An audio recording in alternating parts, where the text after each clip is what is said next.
రామాయణం చదువుతాం, మహాభారతం చదువుతాం, కానీ అందులో నీతి మర్చిపోతాం. పుట్టిన వానికి మరణము తప్పదు, మరణించిన వానికి జన్మము తప్పదు. అనివార్యమగు ఈ విషయమును గూర్చి శోకింపతగదు. నాకంటూ ఓ లోకం సృష్టించుకున్నాను. ఇప్పుడు అందులోకి నువ్వు వచ్చావు.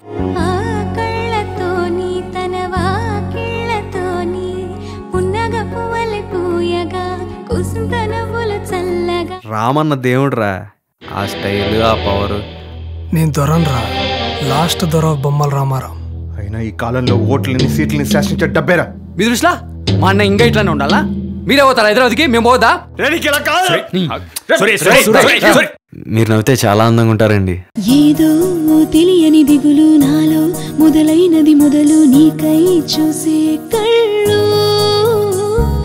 నాకే తావి అని మనసు నిండా నింపెను నీ ఊసు, చిత్రంగా ఉంది తిరకాసు. రామన్నని చంపేద్దాం. వాణ్ణి చంపు, దుర్గకాయ నా కొడుకుని. కర్మలను ఆచరించుటైందే నీకు అధికారము కలదు, కాని వాని ఫలితము పైన లేదు. నీవు కర్మఫలమునకు కారణము కారాదు, అట్లని కర్మలను చేయుట మానరాదు. నిన్న వాళ్ళు నేడు మీరు. ఈ మారణ హోమానికి ఇక అంతం లేదా? నీ మూలంగా నా లైఫ్ అంతా కోల్పోయాను సూరి. చెడుపై మంచి ఎప్పుడు గెలుస్తుంది. అదే ధర్మం. ఎలా గెలిచామన్నది కాదు, గెలిచామా లేదా. ఏదో పదవలేరు కదా, వీళ్ళేం చేస్తారు అనుకుంటున్నారేమో. చీరుతా అడ్డంగా కొడక, నా గురించి తెలియదు నీకు.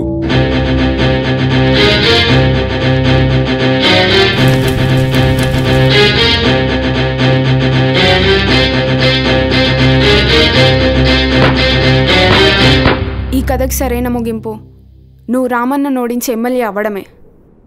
రామన్న బలవంతుడు, నువ్వు అతను ఏం చేయలేవు. ఎవని అజ్ఞానము జ్ఞానము చేత నశింపబడును, అతడికి జ్ఞానము సూర్యుని వలె ప్రకాశించి పరమార్థతత్వమును చూపును.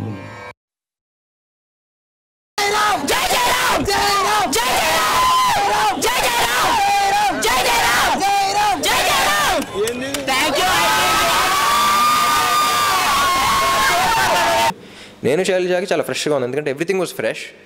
So I just had to be in the character and do it afresh అన్నమాట. సో ఐ డెఫినెట్ నేనే కదా అసలు, I think any one, be it director or be it another actor, who ever